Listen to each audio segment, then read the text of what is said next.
Benjamin Train Videos presents an audio recording of a book that serves as a sequel to the Ealing comedy classic, The Titfield Thunderbolt, Thunderbolt's Last Run, by Thomas F. Young, narrated by Benjamin Reed.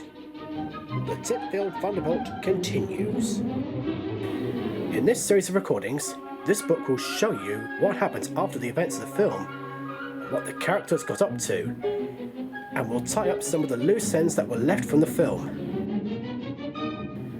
So anyway, sit back, relax, and enjoy the show. And remember, wines and spirits first. Prologue, Tuesday evening, celebration. The noise of ruckus celebrations was still coming from the grasshopper as the Reverend Weech closed the door and stepped out into the warm evening air. It had been a momentous day for the railway in getting ministry permission to carry on. Everyone was entitled to a good celebration after all the challenges they had faced. He walked up the hill towards the vicarage, enjoying the clear night air as he passed the Valentine's house. Its windows unusually dark, as Walter and Felicity Valentine were both in the grasshopper, celebrating success. But we had been lucky, he thought. It was a serious offence to steal a locomotive, and the list of charges had been impressive. But thankfully, Mr Valentine's good standing and the popularity of the railway had seen the magistrate let him and Dan go free, with just a fine.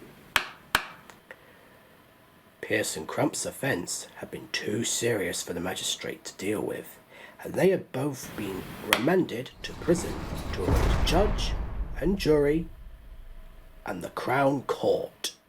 Pearce Crump still worried him. They had run the bus company, which was the railway's only rival, and would not be at all happy with the situation. Could they cause the railway further problems, even from prison? And then there was the matter of suitable rolling stock. They needed to run an efficient service with a modern locomotive and coach. Their train had been wrecked by Pearce Crump, and Thunderbolt was only borrowed from the museum. New stock was desperately needed. But where was the money to be found? He was deep in thought as he reached the churchyard and went through to the vicarage. The hall light thoughtfully left on for him by his housekeeper, Emily. As he got into bed, thoughts crowded into his head. How could the railway survive without proper rolling stock? Where would they find more staff to keep the railway running? And could they survive any more trouble from Pearce Crump?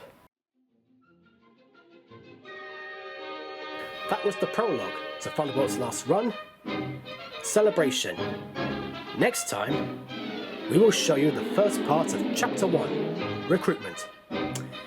Goodbye for now, and don't forget to like, share, and subscribe to the channel. Goodbye.